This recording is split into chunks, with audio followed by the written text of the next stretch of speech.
Welcome to the second episode of Kitemasters, the brand new series showcasing the latest news from the inspirational world of kiteboarding.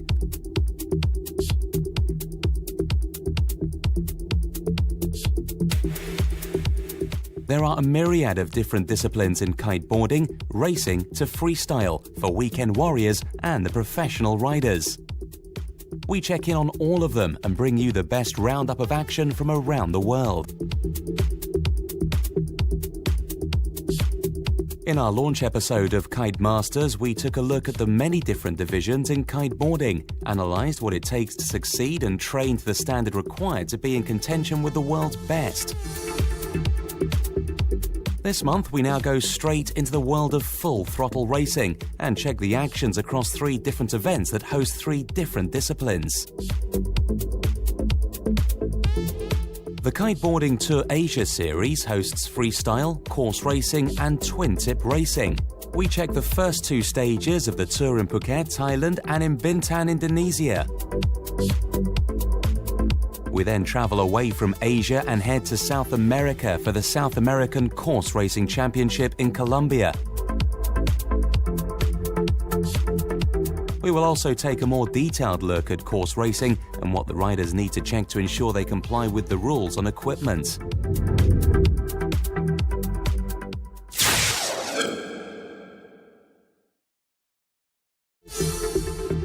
First, we head to the Kiteboard Tour Asia. The opening round of the 2013-2014 tour season was the Christmas race special in Thailand in December 2013, and the 2014 season blasted off in Bintan, Indonesia in January. Following on from Bintan, the tour heads to the Philippines for what is dubbed the longest kite race in the history of kiteboarding. Staying in the Philippines, the tour then moves to Boracay Extreme on Boracay Island for Asia's largest kiteboarding competition with racing for twin-tip and raceboard classes. The tour attracts the best riders in Asia with excellent competition, prize money and superb racing in stunning locations. The Kiteboard Tour Asia competition is in 3 disciplines: raceboard, twin-tip racing and freestyle.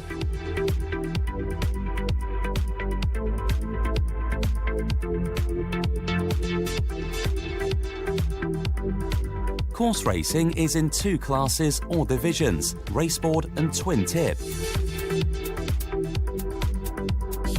The raceboard division is for the all-out course racers and allows riders to select 1 board and a combination of up to 4 kites for each event. The twin-tip division is the most common type of board and suitable for all types of conditions, and is the board riders will learn to kite on. So racing in this division is very much open to all. Back to the event at Bintan, and Slovenia's Jaka Komakar saw off stiff competition on day 1 of the freestyle event to take the first round victory with a series of powerful, flawlessly executed tricks that included a 3-1-3 low-mob double S-bend to blind the judges. In the final day's heat, Komakar squeaked past veteran Dave Shields of Great Britain on a 2-1 split decision by the judges.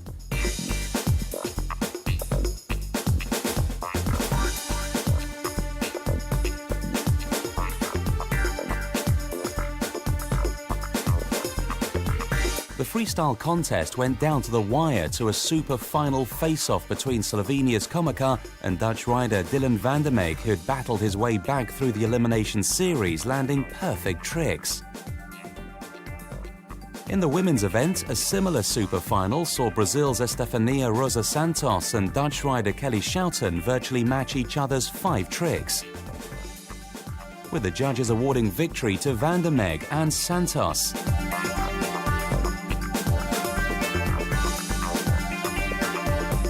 The raceboard riders completed a thigh-burning series of race. While those near the top of the order traded places, Thailand's Pudler was faultless, and his training partner, fellow Thai Chanan Jack Fraku, scored a raft of top 5 finishes to secure him the runner-up spot, with Niels Stolzlander of Austria in 3rd.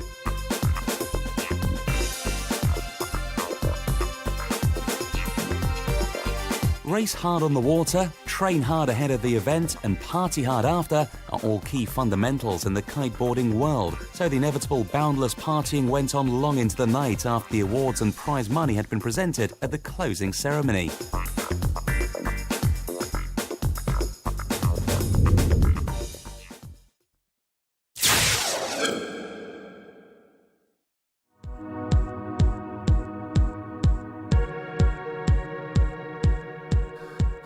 From Indonesia, we move to Colombia for the South American Kite Racing Championship, which fielded the best riders from the North and South American continent and beyond for a fast-paced and thrilling challenge, with each rider showcasing their skills in a showdown battle for the championship title.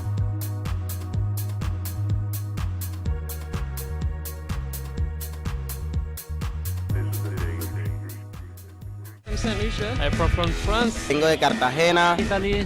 Roma. Switzerland. From Brazil. Netherlands. Italy. From Rome. From the Netherlands. I was born here, but I raced for Italy. The South American Kite Racing Championship was held on the beautiful San Andres Island in Colombia, a coral island and one of the most sensational places in the Colombian archipelago. Add to its raw natural beauty, perfect wind and water conditions for a world-class kiteboarding event, and you have an event made in heaven. The scenery and the waters of the island put racing at an almost surreal level. But racing was what these guys were here to do. Windy weather all week gave a full program of racing, with 20 races for the men's fleet and 18 in the women's. Fast-paced racing, elite competition, thrilling action, and most of all, fun. The racetrack was located inside the reef in front of Spratbright Beach. Some of the top riders were participating this year, including Riccardo Lezzese from Italy. My strategy for tomorrow is just have a clean start and just, try to be, as clean as I can and trying to, win races tomorrow. Well, I really love it because it's nice blue water and it's warm and it's a beautiful tropical island, so way better than at home, yeah, for sure.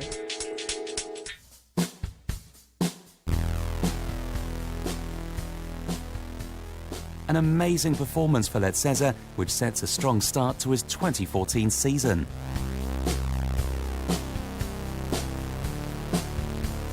In second place was fellow Italian Andrea Beverino, but it was not such a clear-cut result for him, as the young Polish rider Max Sokowski was on his tail all week and finished only 8 points behind to take bronze. In the women's fleet, the 2013 European Championship silver medalist Katja Ruza of the Netherlands dominated, leaving second place to Switzerland's Astrid Birds, who marginally beat Beth Ligo from St. Lucia. Top-class organisation and race management in a unique location, combined with a great atmosphere and perfect weather, left only good memories. The championship closed with an impressive award ceremony staged on the beach, with the medalists applauded by their fellow riders and the numerous visitors who had come to witness the championship. After the award ceremony, an evening of partying and enjoying the nightlife of San Andres.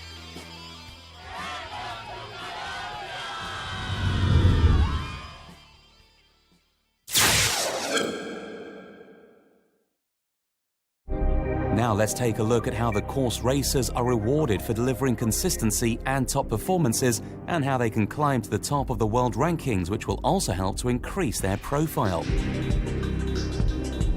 Many of the top events have prize money, which is a big plus for riders, helping to fund their campaigns and of course attracts sponsors and the media.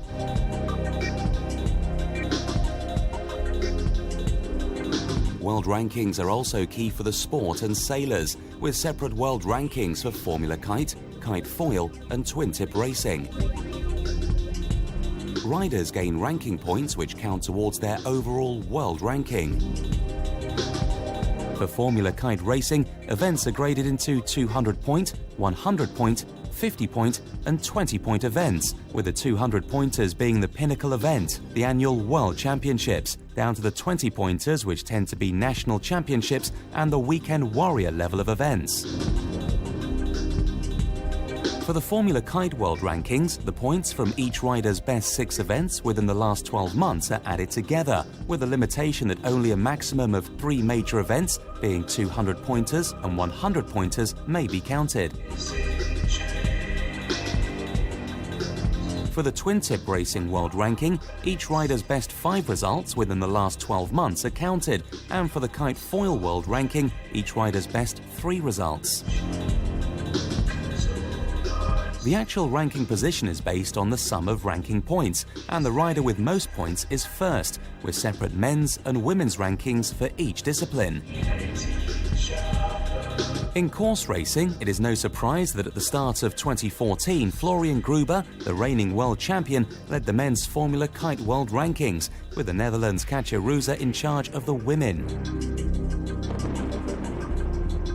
Although Ruza finished 4th at the 2013 Worlds, her consistency throughout the year, with a 2nd at the Europeans, and winning events such as the Mini Kitesurf Tour Europe, Germany, and finishing 2nd in France, as well as successes in Kiteboard Tour Asia events, kept her on top and ahead of the other riders. It was my goal to win the event this year, and you never know because we have some really good competitors.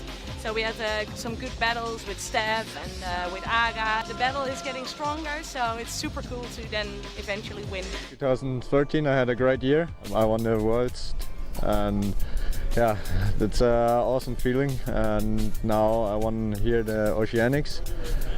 Perfect end of the season. Rankings aside, to even get to the racetrack, riders have to comply with certain rules in order to be eligible or legal to race. If you don't comply, you're out. Course racing competitions are sailed under the Formula Kite Box rule concept. This allows 1 board and 3 kites to be registered by each rider per event, with equipment limited in size by a box rule, which sets width and length dimensions. All equipment is series produced, so it is readily available to buy in shops worldwide, ensuring equity. Manufacturers are registered by the International Kiteboarding Association, who certify they comply with the box rules and have produced the minimum production run of equipment. Competition between manufacturers also encourages top equipment to be produced at affordable prices.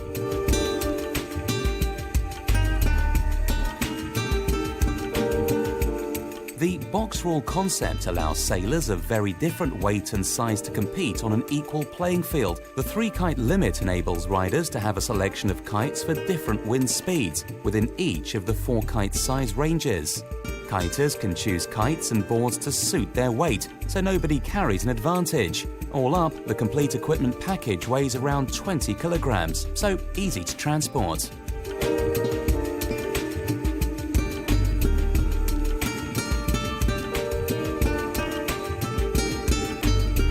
The Formula Kite Box rule concept also allows brands to sponsor sailors and invest in them, further helping to reduce and offset equipment purchase costs.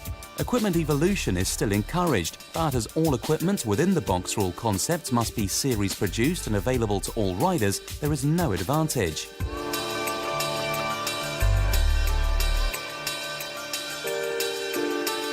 Normal wear and tear equipment replacement cycles allows riders to purchase any new equipment evolutions, so sailors can always sail on up-to-date equipment, which is challenging to sail and attractive to spectators and media. Most of the media-friendly equipment sports in the Olympics are based on box rule concepts, which showcase the pinnacle of the sport on the latest equipment.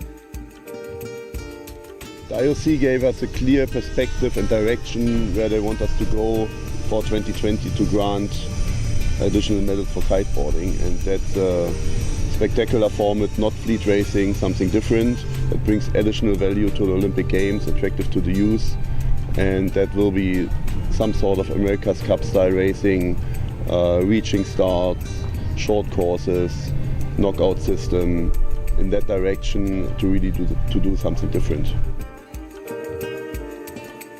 Come back after the break and join Kitemasters as we get up close and personal with the riders and then continue with racing action from the second stop of Kiteboard Tour Asia.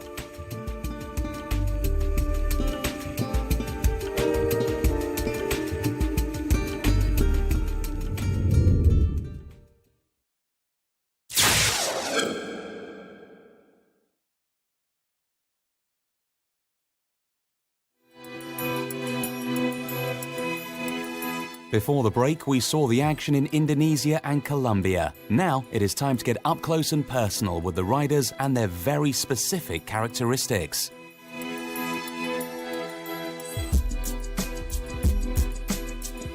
To the outsider, kiteboarders just simply look super cool. Slicing through the water powered only by the wind is a wonderfully addictive experience which never loses its appeal, and it's not hard to see why kiting becomes a lifestyle for so many. Some kiters enjoy the privilege of literally living kiteboarding, and it is their professional sports career and way to make a living. But for those kiters competing professionally, the commitment and dedication required is no different to any other elite sport. Others enjoy the lifestyle of kiting, but it is their work which funds their kiteboarding passion, and kiteboarding is a perfect way to cut loose from the tension of the workday world as they become weekend warrior kiteboarders. Aside from their sheer passion for the sport, kiters love being out in the elements and pure beauty of nature in unique locations. The sport is very much an expression of an individual, as kiteboarding offers so much creativity and unlimited opportunities. A great example of the kiteboarding lifestyle is the Kiteboarding Tour Asia, which hosts all the kite stars from Asia and beyond. We will head over to the exotic Phuket in Thailand for the kick-off event of the Kiteboarding Tour Asia, the KTA Thailand Christmas Race Special. Kite Zone has a perfect setup and launch area, with shallow water dropping off to deep water.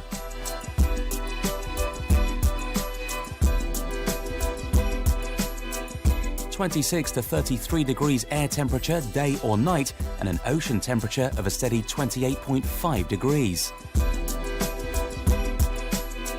The KTA Thailand Christmas Race Special put up an equipment prize value of $10,000 split equally between the RB and TT classes for the top 3 finishers, male and female. The 3 days of racing comprised Formula Raceboard and Twin-Tip divisions are slightly shorter than the traditional KTA Tour stops.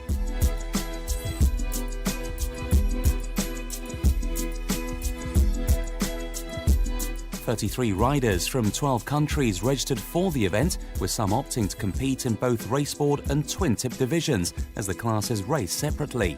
In both divisions, the men and women race together, but are ranked separately.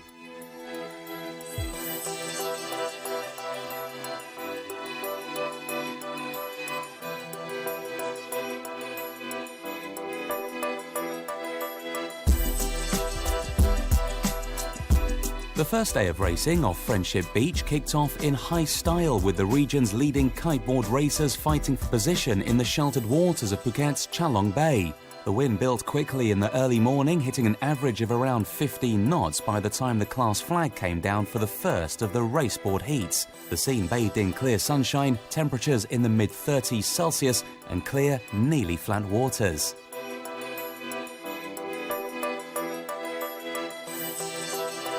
Germany's Catherine Bogwart was dominant on her raceboard in the 3-day event, winning all 5 of the women's races in the 16-strong fleet. She also contested the twin-tip division, but was overhauled by some of the lighter riders.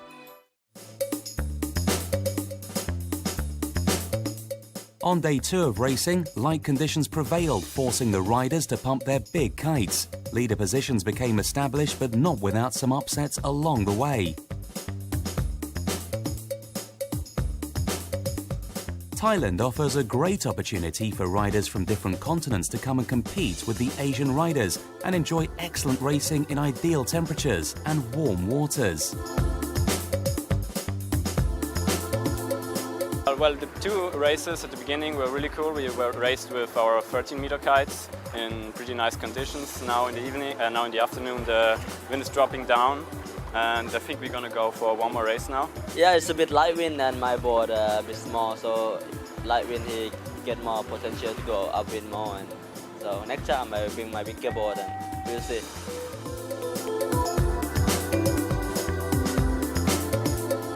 Like many of the 33 registered riders from the 12 nations represented, Thailand's Jantawan chose to compete in both the twin tip and raceboard classes, in contests run alternately back-to-back. She performed better in the twin tip event compared to the raceboard, but after 9 consecutive races, she was feeling the strain. By contrast, Binta Kim from Korea, who took 4 third places on her raceboard, regarded every race as a chance to learn. The 20-year-old from Jangtung on South Korea's east coast suffers from a lack of competition at home to hone her skills. Fortunately, one of the other leading riders at the event, Atta Kapell of Sweden, is her coach and drives her to perfect her maneuvers and sharpen her knowledge of racing tactics. In the final day's 4 races, the reigning Kiteboard Tour Asia Twin Tip champion Doca de los Santos from the Philippines scored 2 bullets, a second and a third to help him overhaul his closest rival in the class, Pudla from Thailand. Pudla's exertions in the 5-race raceboard division clearly told on his performance in the twin tip class, where he had turned in strong showings on the first 2 days, but on day 3 he failed to win any of the races and was slightly off the pace. But none of the men could touch him in the raceboard class. The wind started out at around 16 knots and dropped progressively to just over 10 knots, also playing to his advantage because of his slight stature. It's fun. I'm very tired to do both racing and twin tip. Yeah, I do my best and enjoy. Hi, it's Catherine here. I'm super happy about my results from this week in Phuket. I got first in raceboarding and second in twin tip. So now it's time to party and I'm looking forward to the Indonesian event. It's all good. The second hit was like a bit like up and down. The wind was like dropping, but I managed it. The event was a great success, with all riders enjoying the great closing party.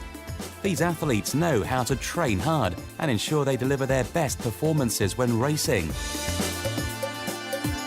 But at the end of the event, they also know how to have a good time, enjoy meeting new riders, making friends, and sharing unique memories.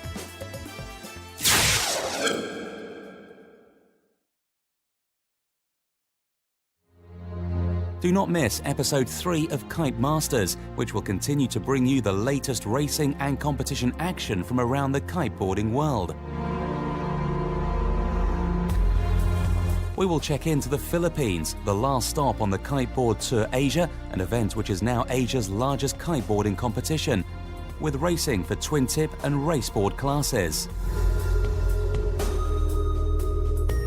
Aptly known as the Boracay Extreme, the event is hosted on the 7-kilometre-long Boracay Island.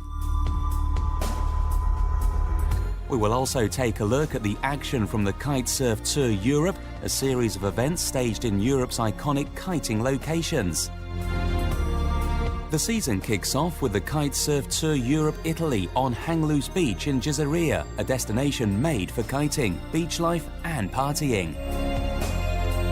This professional continental event tour brings together the top European riders and also offers the chance to those not on the professional circuit yet to race off against the best.